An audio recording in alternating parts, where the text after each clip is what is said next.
So guys, তাহলে কি সলমান খানের ক্যারিয়ার আবারও ট্র্যাকে ফিরতে চলেছে?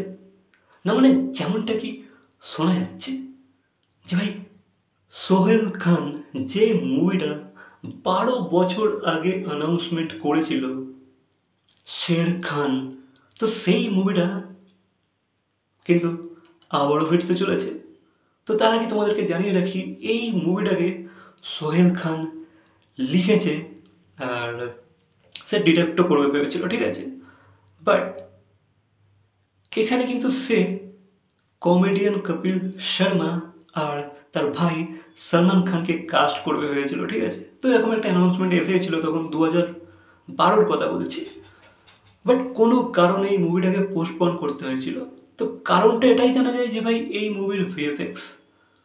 তো সোহেল খান যেমনটা জানিয়েছিল যে ভাই এই মুভিটার স্ক্রিপ্টিংয়েতে সে যতবার সে স্ক্রিপ্টিং ফাইনালাইজ করে ততবার সে রিয়েলাইজ করে যে ভাই আরও একটা মার্বেল মুভি এসে গেছে নতুন মার্বেলের। আর সেই মার্বেল মুভিটা দেখার পর সে ভাবে যে ভাই সে কী লিখেছে, এটা তো কিছুই নয়। মানে সেটাই বলতে চেয়েছে যে ভাই যেহেতু এই মুভিটা একটা অ্যাডভান্স ভিএফএক্সে ভরপুর একটা মুভি হতে চলেছিল, হাইলি অ্যাডভান্স, তো সেই হিসেবেই তাকে স্ক্রিপ্টটা লিখতে হয়েছে। বাট যতবার সে স্ক্রিপ্টটা ফাইনাল করে ততবার সে দেখে মার্বেলের নতুন মুভি এসে গেছে, সেই মুভির স্ট্যান্ডার্ড অন্য লেভেলেই।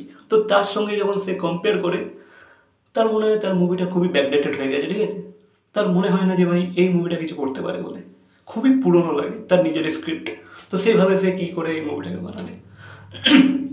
তো সেই কারণে কিন্তু এই মুভিটা এতদিন পোস্টপন্ড করে রাখা হয়েছিল।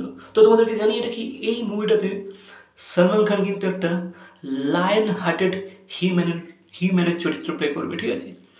লায়ন হার্টেড হিম্যান, তো খুবই ইন্টারেস্টিং হবে কিন্তু এই মুভিটা যখন আসবে ভাই, নেক্সট লেভেল হবে, ঠিক আছে। আর সলমান খানের ক্যারিয়ারও কিন্তু ট্র্যাকে আসবে। তো এই রিসেন্টলি সেলিব্রিটি প্রিমিয়ার লিগের সময় সোহেল খান একটা সাক্ষাৎকারে জানিয়েছে যে ভাই এই মুভিটাকে নিয়ে আমরা আবারও চিন্তা ভাবনা করছি, আবারও ট্র্যাকে ফেরার চেষ্টা করছি, মুভিটাকে আমরা আবারও 2025-এ ফ্লোরে আনার চেষ্টা করছি, ঠিক আছে।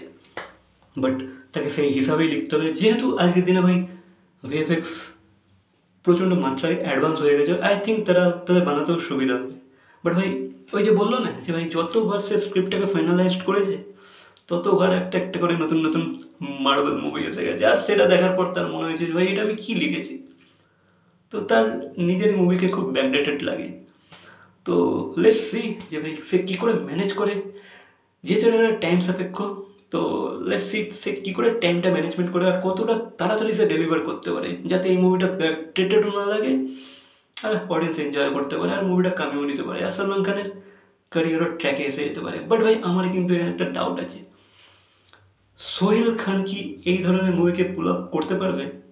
আমার কিন্তু ডাউট আছে এখানে, ডাউটটা ভাই রয়ে যায়, ঠিক আছে। আই থিঙ্ক তোমাদের হয়তো ডাউট স্বাভাবিক, বাট লেটস সি কী হয়।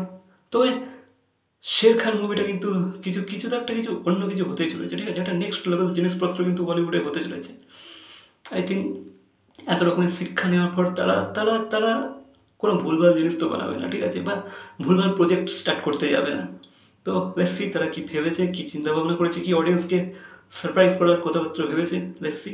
বাকি অন্য আরও কিছু আপডেট এলে আমি দিয়ে দেবো। তো এই ছিল আপডেট। তোমাদের কি মতামত এই বিষয়ে অবশ্যই কমেন্ট করে জানাবে। ভিডিওটা ভালো লাগলে লাইক, কমেন্ট, শেয়ার, সাবস্ক্রাইব। তো দেখা হচ্ছে পরবর্তী কোনো ভিডিওর সাথে। Till then, by.